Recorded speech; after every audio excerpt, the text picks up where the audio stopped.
Darkwynn rolled to go first, and he went ahead and set up on the board.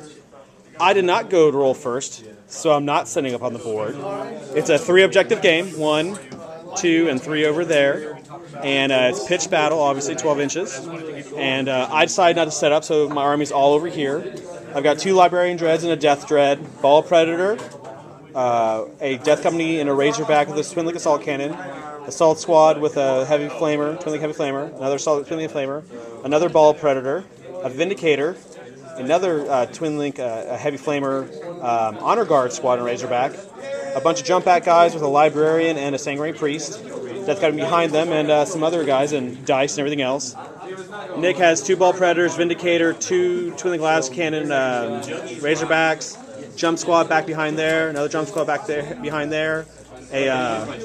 Mephiston is hiding back behind there like a weenie. And then there's a lovely Drop Pod Dreadnought. And thanks to Kingsley for doing that awesome motion. I appreciate it. And let's see if I steal. No, I don't steal initiative because I don't care. Here we go on to the first. All right, my first turn, nothing. Nick's first turn, he moved up. Yeah, this is going to be an exciting game. These Blood Angels from a different mother got pinned when they got their butt shot out by the obviously awesome Goat Ball Predator. Oh, those guys there shot at those guys but didn't do anything. And this Twin Link Assault Cannon did nothing to that Dreadnought. Nick did a little bit of overkill and proceeded to kill that squad that came in there, but somehow the Sanguinary Priest and the Sergeant survived getting run away and getting punched in the back of the head. 9 Librarian was there, but he did not survive getting punched in the head, but everyone else somehow survived. So the fight continues. On to my turn. Woo! Alright, so obviously during my assault phase, my guy died, but he did take out the Sanguinary Priest, so I win on that one. I tried to flame those pin jerks, and they did nothing. This Ball Predator immobilized and blew off the force weapon on the Dreadnought over there, so it's now going to be a Bloodlance battery. Those guys failed me with their Melt-A-Gun and missed. Vindicator took off the Vindicator cannon, so thus the Vindicator has won the Vindicator fight. These guys got Bloodlance off because Nick really sucks at hoods and did nothing because they went 15 inches. So there's a big bloody mess in the middle of the table, like certain days out of the year in a sorority. So yeah, terrible. All right, so let's start our next turn in the game and see what happens. All right, Nick's Assault Squad is beating the crap out of me pretty good. I've lost a lot of stuff, and things are looking grim for me, but we'll see what happens. On to my turn. All right, so I've lost all my troops that are kind of scoring. This guy ran towards the back. Some guys are over there. My Death Company whiffed and did really only 1 wound, but I did have some luck. I blew up both balls, and I blew up the cannon on the Vindicator, and looks like I do have 1 troops yet, with Nick pointing it out to me. I have Honor Guard over there with Flamers, and I have that Vindicator who smoked over there. So let's see what happens, because I might be able to draw this out. All right, so they obviously killed the Death Company. Nick had a kind of bad round of shooting. He did kill the smoked Honor Guard Razorback over there, but did nothing to the Ball Predators or any of the Dreadnoughts. So let's see what happens. All right, so luckily enough, I blew up the stupid drop pod. So my Death Company was like, oh, I see more guys over there, and basically killed the Devastators with amazing Blood Talon attack of BS. I stunned that Twin Link Glass Cannon Razorback over there, so F you too. My other guys drove around like idiots, and 1 Blood Lance blew off the other arm off the mobilized Dreadnought, who's now a armless freak. And I killed 1 guy with a Vindicator Blast, so good times. Oh my god! It's like magic! The magic of magnets. So let's see what happens when Mephiston tries to come near some Dreadnoughts, which he's probably not going to want to do. So, with force weapons. Yes, with force weapons. So, on we go. Alright, so everything attack occurred. Mephiston did not get the sword off, which meant, because I stopped it, which meant I could smack the crap out of him. And I put 1 wound on him. I did get the force weapon to go, but Nick blocked it. Those guys broke, so I did 2 wounds, and they proceeded to run back, so I'm going to move up and scare them some more.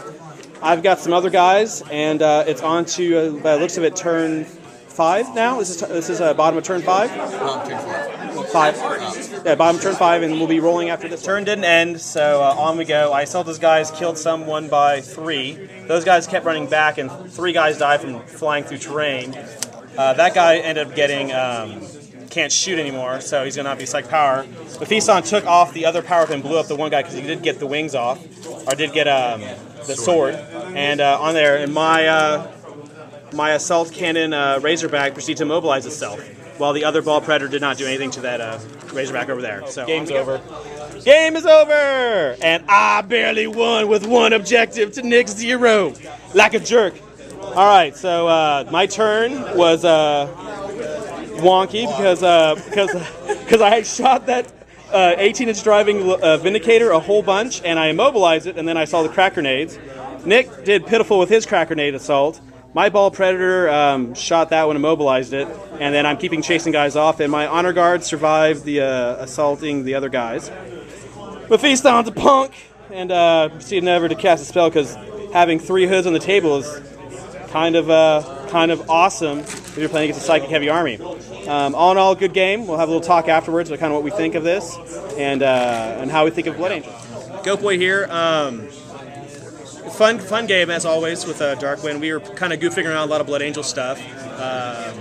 Librarian Dreads are pretty neat. I like having a hood around the table where I'm not all around the table. Something that's a little bit more solid.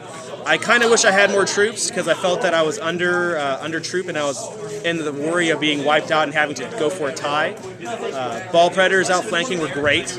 All in all, good game. I think BA's Blood Angels is kind of a more finesse codex than anything else. Well, Space Wolves are very much a hard-nosed codex, and Marines is a little bit, I think less finessey than this army because you have to be kind of really careful where you go around as you can start, upping your points a lot. But all in all, great game, and look for more with the Goat Angels trying to do something different than the Space Goats. So Darkwynn here, guys. Just got done playing Goatboy, Thomas. Going over through the whole game, kind of happy with the Blood Angels. Really focused on killing Thomas's troops, limited his scoring options and his flexibility. Razorbacks really didn't get to perform as much as I would like to. It kind of helped, though, Thomas having his outflanking ball predators. With the Blood Angels, it almost seems like going first is not necessarily the best case scenario. This is what we're finding out. Being able to be flexible and still putting your stuff on the board can solve some issues. Mephiston's great. He definitely made up his points. Killing some Death Company, killing Librarian, going into tactical squads, going after Razorbacks and Predators. I mean, he's just a monster. And then with 2 assault troops to really support him, it makes it great. Big issues I still kind of see. Razorbacks, you kind of have a hard time placing with them. And then also Devastators. Devastators, I think, are kind of nice for this army. They just really didn't perform. And then I kind of want to keep them in there for Vendettas or Valkyries when playing against IG because a lot of times we have short and medium range weapons and we don't have anything over 48 inches to reach out there and touch. Pretty fun game overall. I don't know if I really necessarily would change anything except for maybe having Corbolo in there to not roll those morale check for those assault guys. Other than that, great game. See you guys later.